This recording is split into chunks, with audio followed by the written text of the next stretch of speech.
Sekarang kita masuk ke soal yang keempat atau soal yang terakhir untuk hari ini. Jadi pada pertemuan selanjutnya kita akan latihan soal-soal terkait dengan dalil De Morgan lagi untuk latihan soal besok ya. Oke, kali ini soalnya agak panjang. Silahkan. Pernyataan berikut yang ekivalen dengan pernyataan jika Amy naik motor atau mobil maka ia membawa minuman adalah. Nah, jadi ini bukan simpulannya, tapi ini adalah ekivalensi. Jadi cari yang mana yang ekivalen atau sama dengan pernyataan tersebut. Jika Amy naik motor atau mobil, maka ia membawa minuman. Nah, jadi lagi-lagi tetap sama caranya, tentukan dulu yang mana yang P, yang mana yang Q, yang mana yang R, yang mana yang S, dan lain-lain. Nah, jadi hati-hati untuk pernyataan soal yang bentuk seperti ini. Kalau mulai agak kompleks, tetap tentukan dulu yang mana yang menjadi P, yang mana yang menjadi Q, yang mana menjadi R, dan seterusnya. Oke, saya tunggu jawabannya di kolom chat. Hati-hati ya, bukan simpulan ditanyakan, nah, tapi pernyataan yang ekivalen. Hati-hati dengan pernyataan yang ekivalen. Oke, sudah ada yang menjawab A. SMA 1 Baru, jawaban 12 MIPA 1, jawabannya D. SMA Negeri 2 Toraja, 12 IPA 6 itu ya, jawabannya adalah alfa. Oke, ada Stevia juga menjawab alfa. Oke, SMA 5 Wajo, Sinka dari 12 MIPA 2 menjawab alfa juga ya. Alfa ya, bukan alfa.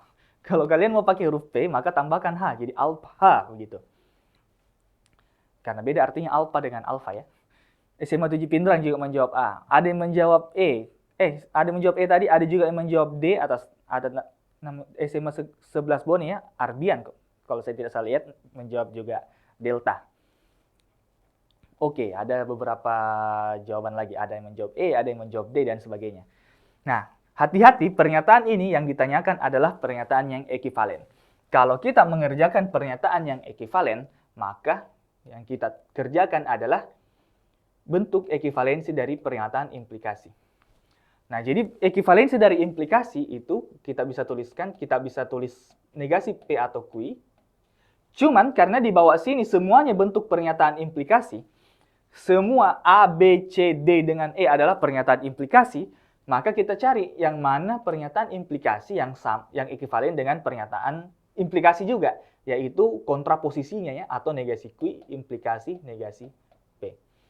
Nah, jadi kita akan cari pernyataan ini. Kita akan mencari negasi Q, implikasi negasi P. Nah, sekarang kita akan lihat bagaimana bentuk pernyataannya. Jadi P-nya adalah,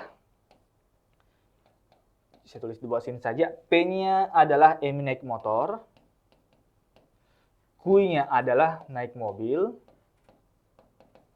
kemudian R-nya adalah membawa minuman.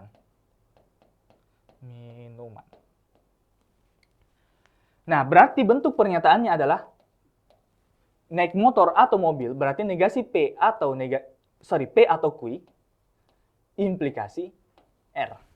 Nah, jadi bentuk pernyataannya seperti itu. P atau Q, implikasi R, dan kita mau cari bentuk pernyataan ekivalennya yang seperti ini. Jadi, tinggal kita balik pernyataan ini, atau kita asumsikan saja dulu sebagai dalam kurung implikasi R, maka kalau kita balik, kalau kita kontraposisikan, maka dia akan jadi negasi R, implikasi, negasi dalam kurung. Nah, jadi bentuknya seperti itu.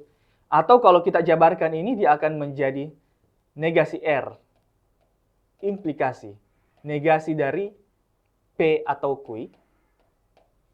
Atau kalau kita kerjakan lagi secara dalil De Morgan, maka kita akan dapat negasi R, implikasi, negasi P, dan negasi Q.